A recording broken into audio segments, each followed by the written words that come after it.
Tuangalie dalili za kurogwa kwenye maisha ya mtu. Kuna dalili nyingi ambazo zinaonyeshwa mtu huyu amerogwa kiimani, amerogwa kiroho. Kwani umeelewa? Kuroga ni nini? Kuroga ni kuondoa upande wa Mungu na kuonyesha upande mbaya kwenye huo upande mbaya ambao unaonekana kwenye maisha yako. Umeelewa? Hiyo pia ni dalili mojawapo ya kurogwa, na ndio maana urogi unatafsiriwa ni kukuondoa upande wa Mungu na kukuonyesha upande mbaya. Utakuwa ni mtu wa kuona mabaya kwenye maisha, huko utafanya mambo mabaya kiasi cha kuasi. Utahisi kama umepoteza neema ya Mungu, umepoteza ile hali na upendo wa kimungu ndani yako, na roho wa Mungu utahisi kama ameondoka. Ukweli ni kwamba roho wa Mungu haondoki kwa mtu yoyote, ila watu kwa namna ya hisia zao, kwa namna ya mipangilio yao, kwa namna ya ule upande mbaya unaoonekana kutokana na urogi alionenewa, urogi aliofanyiwa. Umeelewa? Ndipo hapo mtu anamwacha Mungu na kufanya uasi.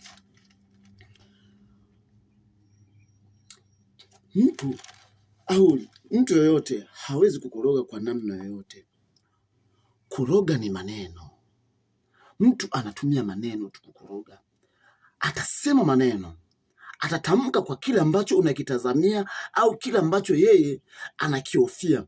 Mara nyingi watu wanaoturoga kwenye maisha, kuna namna ambayo huwa wana hofu ndani yao kwamba mtu huyu nikimwacha aelekee upande mwingine, nikimwacha apige hatua fulani, nitamkosa au atanishinda. Sasa anatumia maneno haya. Ni mambo ya kimungu ndani, haya ni mambo ya kimungu. Nikisema mambo ya kimungu, maana kuna roho ndani yake. Sasa kuna roho mbaya, kuna roho mwema. Mtu anaweza kuroga kwa roho mbaya na kwa roho mwema, lakini hapa tunatazamia kwenye roho mbaya anayetumika sana katika kuondoa watu kwenye engo za kimungu ndani yao. Dalili mojawapo ni kufikiri Mungu amekuacha, yaani kuona mambo tofauti. Tunapata kwenye Wagalatia sura 3 aya ya 1 mpaka 3. Anasema, enyi Wagalatia msio na akili, ni nani aliyewaroga ninyi ambao Yesu Kristo aliwekwa wazi ndani mbele ya macho yenu ya kuwa amesulubiwa? Ni nani aliyekuroga? Ni nani aliyekuroga ikiwa Yesu amewekwa wazi mbele ya macho yako? Umeelewa? Kuna watu wanasema hivi kwamba mimi namwamini Mungu. How? You believe God in how condition? Tunamwamini Mungu kwa kufuata na kumwamini kwamba anaweza kututetea. Ndio maana anasema enyi Wagalatia msiokuwa na akili. Maanake umechanguliwa akili kidogo tu. Umeelewa? Anasema hivi, nataka ujifunze neno hili moja. Je, mlipokea roho kwa matendo ya sheria au kwa kusikia kunakotokana na imani? Tafsiri yake, hukupokea roho wa Mungu kwa namna ya sheria, ulipokea roho wa Mungu kwa namna ya imani ndani yako. Amini Yesu anaweza, amini yeye ni mpiganaji wako, amini yeye anakutendea makuu ili ufike mbali, ili usiendelee kulogwa, usiwe mtu wa kulogwa kwenye maisha yako. Anasema hivi, je, mmekuwa wajinga namna hii? Baada ya kuwaza katika roho, mnataka kukamilishwa sasa katika mwili. Yaani mambo yako unaanza kuyatekeleza kimwili. Hii ni mbaya. Hii ni dalili ya kulogwa. Mambo ya rohoni umeanza kuyatekeleza kimwili. Yaani Yesu unataka umuone asilimia kubwa kwenye mwili. Matendo ya Mungu asilimia kubwa unataka uyaone kwa mwili. Hii ni dalili ya kwamba, ndugu yangu, unakuelekea ni kubaya. Ni dalili ya kwamba wameshakupiga kikorobio. Umeona? Ezekieli sura 21 aya 21 mpaka 23 anasema hivi, mfalme, hapa sitasoma sana, anamwelezea mfalme.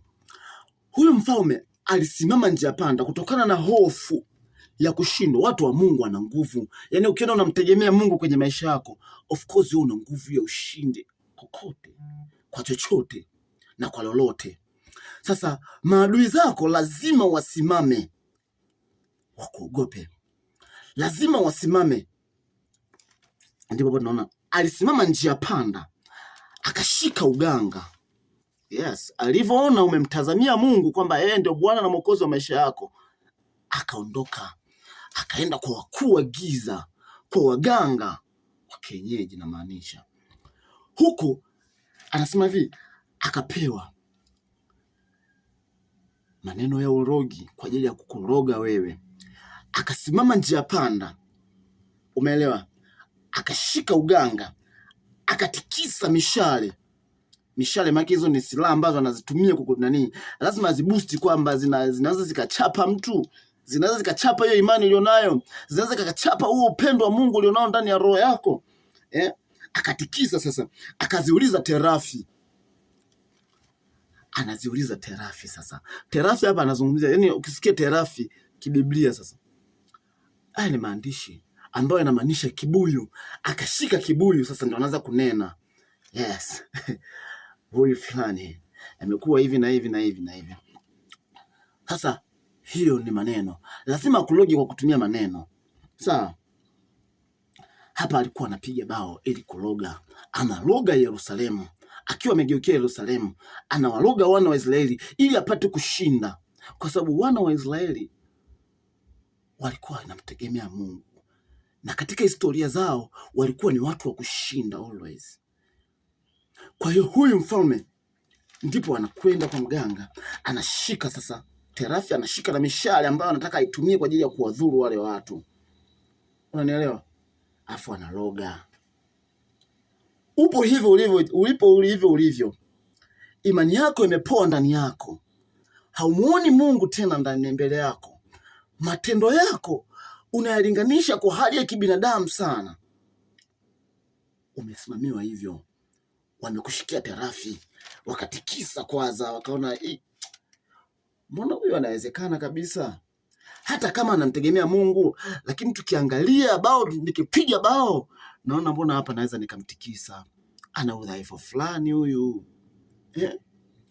mtu huyu ana udhaifu fulani hivi. Sasa nautumia huu kwa ajili ya kumzuru.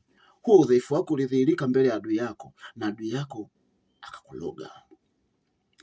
Sasa tunaangalia nyingine, dalili nyingine ya kwamba umelogwa ni kuto kuona ulichokitarajia na kuridhika, alafu nakata tamaa. Kile ulichokuwa umekiona, unajua unavyomtumainia Mungu, kuna hali na tumaini linajengeka ndani yako. Kuna njia fulani unaona kwamba yes, hatua hii na hii na hii inanifikisha sehemu fulani, lakini ukishalogwa huoni hizo hatua. Umeelewa? Dalili nyingine ni kumpa mtu nafasi ya Mungu ili akusaidie, ili akuvushe. Yani kuna watu utaanza kuwategemea tu, hautamuona Mungu. Yani utaona bila fulani, siwezi. Hapo ndio dalili ya kumtegemea binadamu. Sasa yeyote anayemtegemea binadamu kinamkuta kitu kibaya.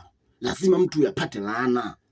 Mtu awaye yote, tunasoma Wakorintho wa kwanza sura ya 16 mstari wa 22. Mtu awaye yote asiyempenda Bwana na awe amelaaniwa. Maranatha. Na awe amelaaniwa. Yaani mtu yoyote ambaye amtazamii Mungu kwa Bwana na Mwokozi wa maisha yake, na awe amelaaniwa. Mtu huyo anawategemea watu. Dalili nyingine ni kusahau ahadi za Mungu kwako na kuomba kwa watu wengine.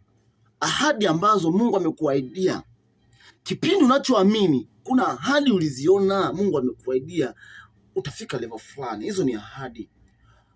Maisha yako yatakuwa hivi na hivi na hivi. Hizo ni ahadi za kimungu katika kumtegemea. Maana ungeendelea kumtemainia, ungefika level fulani. Sasa umeshapigwa kikorobijo, kuzioni hizo ahadi, umesahau kabisa ahadi za Mungu.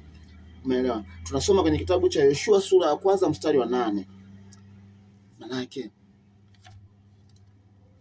Torati ya Bwana ikae ndani yako, uyatafakari matendo ya Mungu rohoni mwako, na umuone Mungu katika yote. Dalili ya 5, wivu uliopitiliza kwa wengine wanapofanikiwa. Watu lazima wafanikiwe, haijalishi kwa Mungu au kwa shetani. Umeelewa? Sasa watu lazima wafanikiwe. Sasa wewe wivu utaanza kukushika, utakuwa na wivu. Watu ambao wanamtumainia adui, yani watu watafanikiwa, lakini watu wanaomtumainia adui watakapofanikiwa, mafanikio yao ndilo kaburi lao. Umeelewa? Lakini watu wanaomtumainia Bwana watakapofanikiwa, mafanikio yao ni faraja na kuleta utukufu wa Mungu, and then wale walio nyuma yake wataenjoy mafanikio, na wanajua kabisa ya kwamba mtafanikiwa kupitia mafanikio ya mtu aliyenitangulia mbele. Kwa hiyo wewe utakuwa ni mtu wa kuona wivu. Tunasoma Yakobo sura ya 4 mstari wa 2. Mwatamani wala hampati kitu, mwaua na kuona wivu wala hamwezi kupata, mwafanya vita na kupigana wala hamna kitu, kwa kuwa hamuombi. Watu hauombe, ndio maana uko hivyo ndugu yangu. Umepoteza tumaini na ndio maana upo hivyo. So believe in God. Believe in God. Mfanye Bwana kuwa Mungu na Mwokozi wa maisha yako. Yeye ni mshindi, atakushindia, na mafanikio unayoyatamani utayapata in the name of Lord Jesus. Hallelujah.